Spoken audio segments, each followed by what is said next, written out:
सबसे पहला सवाल के शर्मा साहब आपसे, चुनाव झारखंड में हैं, बाबर कहां से आ गया? बाबर के झारखंड का चुनाव है तो उससे देश की भी विषय तो जुड़ते हैं ना अनुराग जी, ऐसा थोड़ी ना देश चलिए में तब भी बाबर कहां से आ गया? नहीं, बाबर इसलिए आ गया क्योंकि आप यदि झारखंड की अभी स्थिति देखें तो वहां सबसे ज्यादा हेमंत सरकार जो है मुस्लिम तुष्टीकरण के लिए किसी भी हद को पार करने को तैयार।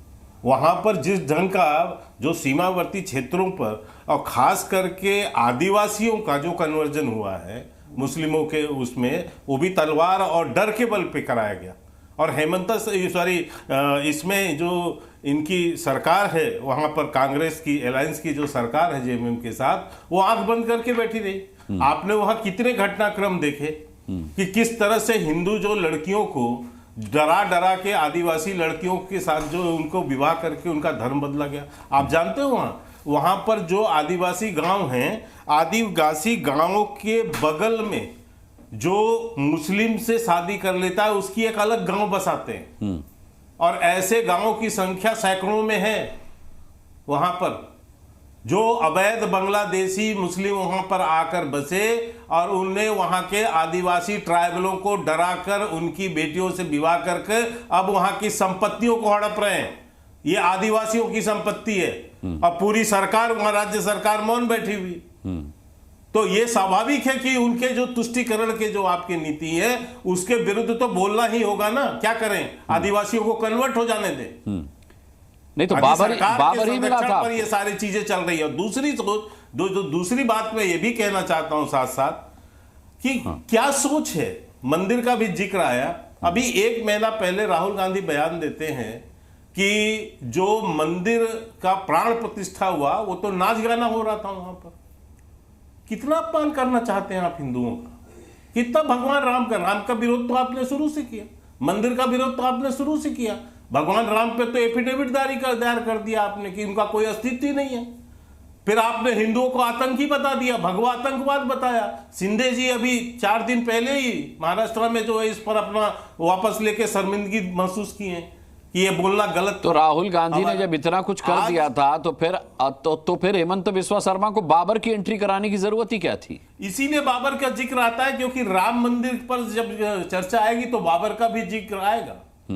ये बाबरी सोच ही है। मैं मानता हूं कि यहाँ के जो भारत के मुस्लिम भाई हैं उनमें से बहुतों की सोच ऐसी नहीं है, लेकिन कुछ ऐसे राजनीतिक दल जरूर हैं जो उनको इस सोच के अनुसार जोड़ने की कोशिश करते हैं। उस सोच के अनुसार जो है अपनी मानसिकता को लादने की कोशिश करते हैं, उन्हें तुष्टीकरण की नीति के तहत लाते हैं। तो इसलिए जो है बाबरी सोच के प्रति जो दृष्टिकोण है उस पर तो कुठाराघात करना ही होगा। जब ये जाकर कहते हैं कि शक्ति को हम समाप्त कर देंगे, राहुल गांधी कहते हैं जो आराध्य देवी होती है हमारी, ये कौन सी सोच है अनुराग जी? जब आप कहते हैं कि जो है मंदिर जाना लड़कियों को छेड़ना होता है, ये कौन सी सोच है? जब आप इनके नेता कहते हैं कि आतंकी संगठनों से ज्यादा खतरनाक हिंदू हैं मुस्लिम आतंकी संगठनों से, ये राहुल गांधी के बयान है। आप भारत में क्या करना चाहते हैं? तो आप बाबरी सोच किसको, कांग्रेस की सोच को बाबरी सोच बता रहे हैं क्या? बिल्कुल बाबरी सोच के साथ ये दोनों गठबंधन एक ही है। ये जो इंडी गठबंधन बना हुआ है इसकी सोच यही है। ठीक है कि जितना अपमानित। आज मुझे बताइए, जब राहुल गांधी ने बोला किसी भी गठबंधन के दलों ने विरोध किया, ये कहा कि ये गलत है।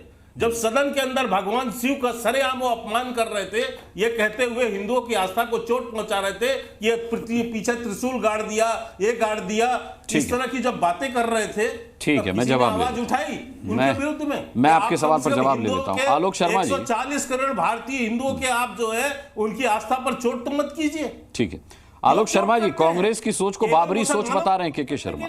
इससे मुसलमान कह रहे हैं नहीं होता अनुराग जी, कह रहे हैं वो बयान कांग्रेस के लिए था। अनुराग जी, सबसे पहले तो मैं ये कहना चाहूंगा कि हिंदू आतंकवादियों से भी खतरनाक है राहुल गांधी का ये बयान। आपने कभी सुना है क्या? मैं बताता हूं सर, 2009 का है। अब मैं बताता हूं, मैं आपसे नहीं पूछ रहा, मैं अनुराग जी से पूछ रहा हूं। नहीं आपको मैं बताता हूं। अनुराग जी, आपने बयान सुना है क्या? आपका जो है, अरे भाई जो है कम है। दिक्कत तो यही है ना अनुराग जी, या तो डिबेट को अब करवा लो, नहीं मैं उठ के जा रहा हूं। अच्छा नहीं आप आपको एजेंडा चलवाना तो आलोक जी, आप उठ के क्यों जाएंगे भाई? मैं 4 मिनट तक नहीं बोला ना। नहीं अब 4 मिनट तक मैं किसी को नहीं बोलने दूंगा। ठीक है, आप बोलिए।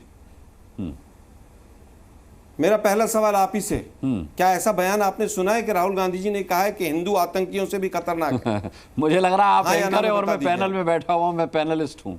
नहीं, हिंदू आतंक। अरे भाई, आप अगर झूठा एजेंडा चलवाएंगे तो आपको भी मैं तो रोका झूठा जाएगा एजेंडा कि नहीं, नहीं मैं तो रोका आपको जाएगा? पूरे 4 मिनट दे आपने रहा हूं। क्यों नहीं बोलिए रोका इसको। उनको वहां पर? एजेंडा तो मैं तब चलाऊं जब आपको बोलने ना दूं। और मतलब राहुल जो गांधी मर्जी के झूठ बयानों बोल के की बीजेपी फहरिस्त का प्रवक्ता तो चला राहुल जाता है। गांधी के बयानों की फहरिस्त तो के शर्मा के पास है। वो तारीख भी बता रहे हैं, वो साल भी बता रहे हैं किस साल में बयान दिया था। अरे भाई, मैं वही कह रहा हूं कि आपने सुना है क्या ये आप बयान? खंडन कर तो दिए, आपसे आप पूछ खारिज रहा कर हूं। दीजिए ना उनके बयान को। मेरे सुनने न सुनने अरे से भाई, क्या फर्क आपने पड़ता है? अगर मैं तो दोनों नहीं के सुना इसको तो आप मौका क्यों दे नहीं रहा हूं। रोकते हैं? मतलब ये जहर परोसने का काम बीजेपी करती है और हिंदुस्तान का मीडिया उसको करने देता है। नहीं, ये वो मीडिया नहीं है। आप उस मीडिया पर नहीं बैठे हुए। मुझे पता नहीं आप कहां से जा रहे हैं, इसके बाद किस चैनल पे जाएंगे, बट अभी आप जी न्यूज पर हैं। यहां आपकी गलत बात है, ये आलोक जी की गलत बात है। वो एंकर पर हमला बोलते हैं, चैनल पर हमला बोलते हैं, और जवाब देने की बारी आती है तो चले जाते हैं। भाई ये क्या बात है? दोनों बोलेंगे बीच में। इनको बोलने के इनको बोलने का अधिकार किसने मैं तो दिया? अब भी निवेदन कर रहा हूं आलोक शर्मा जी से, नहीं, आप कम से कम आप मर्यादा में रहिए, आप मर्यादा में रहिए। के शर्मा, व्यक्तिगत टिप्पणियां नहीं। देखिए, व्यक्तिगत टिप्पणी के लिए मैंने आलोक शर्मा को भी मना किया, उसके बाद भी निवेदन किया मैंने कि वो डिबेट में रहे, लेकिन वो डिबेट में नहीं रहे। रामकृपाल जी, कितना बड़ा दुर्भाग्य है, आप 10 साल जी न्यूज का इतिहास बताने आ गए, आप एंकर को कटघरे में खड़ा कर रहे हैं, आप बीजेपी के प्रवक्ताओं को नफरती चिंटू बता रहे हैं। मैंने 1969 याद दिलाया तो उठकर चले गए। देखिए, आपका जो मूल विषय था, मैं उस पर जो बात अगर करूं तो देखिए, अनुराग जी, दिल की बात लबों पर आ गई है। सबको मालूम है कि 86 के बाद, 86 के बाद से इस देश में कौन सी राजनीति चल रही है। आप ऊपर से दिखाने के लिए कुछ भी कहते रहिए, अंदर खाने ये बांटो और राज करो और धर्म के आधार पर, ये सभी जानते हैं और कोई ऐसी इसमें नई बात नहीं है। रह गई अब तक एक मर्यादा थी कि जो आप करते थे वो पब्लिक प्लेटफॉर्म पर उस तरह की इस तरह की बातें आती नहीं थी, लेकिन अब दोनों तरफ से इस बातें आने लगी हैं और जनता वो देख रही है। जो चीज़ें थीं, धीरे धीरे एक जो विश्वमन हो रहा था, बिल्कुल वो इतना खुल करके आ गया है। इसका एक कारण भी है तात्कालिक, लोकसभा चुनाव के बाद से जो एक लगा था कि राहत मिली थी दूसरे ग्रुप को, वो हरियाणा के चुनाव के बाद से थोड़ा सा गड़बड़ा गया है। अब ऐसा हो रहा है कि आगे के जो भी चुनाव है, चाहे वो बाई इलेक्शन हो, हरियाणा चुनाव के बाद रामकृपाल जी, बीजेपी को संयमित रहना चाहिए था। नहीं, बिल्कुल बिल्कुल। मैं अब देखिए, गिरिराज सिंह हिंदू स्वाभिमान यात्रा निकाल रहे हैं, जरूरत नहीं थी। बीजेपी ने पल्ला झाड़ा, कहा व्यक्तिगत उनकी यात्रा है, इसमें हम शामिल नहीं है। अब हिमंता बिस्वा शर्मा कह रहे हैं लात मार करके बाबरी सोच वालों को बाहर निकालना। बिल्कुल, मैं उसी बात पर हिंदुओं की सरकार बनेगी। देखिए, इसमें एक बात समझ लीजिए कि मोहन भागवत जी ने जो कहा, उन्होंने कहा कि जो भी इस देश में है वो हिंदुस्तानी है, उसमें ऑब्वियस है कि कोई किसी को नहीं। और आज भी मैंने पढ़ा है कि वो कह रहे हैं कि उनका अल्पसंख्यक प्रकोष्ठ जो है वो मुसलमानों के बीच में जाकर के एक वातावरण तैयार करेगा, उनको कन्विंस करने की कोशिश करेगा। ऐसे में ये जो भाषा इलेक्शन के समय जिस तरह का मुझे भी लगा है कि ये जो हिंदू सरकार बनेगी, ये मुझे लगा कुछ ज़्यादा ही है। इस तरह की बातें नहीं करनी चाहिए। अंदर खाने खेल क्या होता है सब जानते हैं, सारी पार्टियां, वो डिवीज़न है, वो विपक्ष जो है खुलेआम तुष्टीकरण की राजनीति कर रहा है, वो ईंट से ईंट बचा देंगे। कल शायद तेजस्वी का बयान था, जिस तरह के बयान आ रहे हैं। लेकिन मेरा ये खुद मानना है कि हरियाणा के बाद थोड़ी सी जो गरिमा मोहन भागवत और प्रधानमंत्री मोदी के लेवल पर मेंटेन की जाती है, उसको मुख्यमंत्री और ये बाकी लोग भी उसको मेंटेन करें तो बेहतर होगा जी। वरना जब इस तरह से खुलेआम चीजें हो जाएंगी तो कुछ बचेगा नहीं। क्योंकि जो चीज अमूमन आप वो होता है मंच से, अगर वही बात, वो छीछा लेदर की भावना और इस तरह की बात, हिंसा को अगर स्वीकृति देंगे, अगर वैमनस्य को स्वीकृति कहीं से मिलती है, अल्टीमेटली हमको यही रहना। वाजपेयी जी कहते थे कि हम क्या करेंगे, ना हम पड़ोसी बदल सकते हैं, ना देश के लोगों को निकाल सकते हैं, हम सबको साथ रहना ही है, ये हमारा कंपल्सन है। तो मुझे लगता है कि दोनों तरफ से अतिवाद दोनों तरफ से हो रहा है। और मैं दोनों नेताओं की बात करता हूं। जहां तक राहुल गांधी की बात रही है, देखिए आप भी जानते हैं कई बार वो इस तरह की बातें कर जाते हैं जिससे निश्चित तौर पर इस देश के बहुसंख्यकों को ठेस लगती है। तो अपीजमेंट की भी एक लिमिट होनी चाहिए।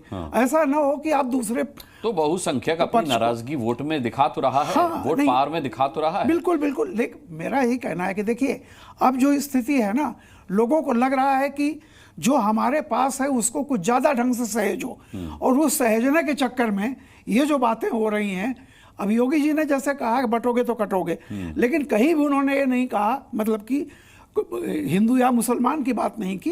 उन्होंने कहा एक रहो। तो एकता की बात तो, अनेकता में एकता की बात तो हम करते भी हैं। जी न्यूज़।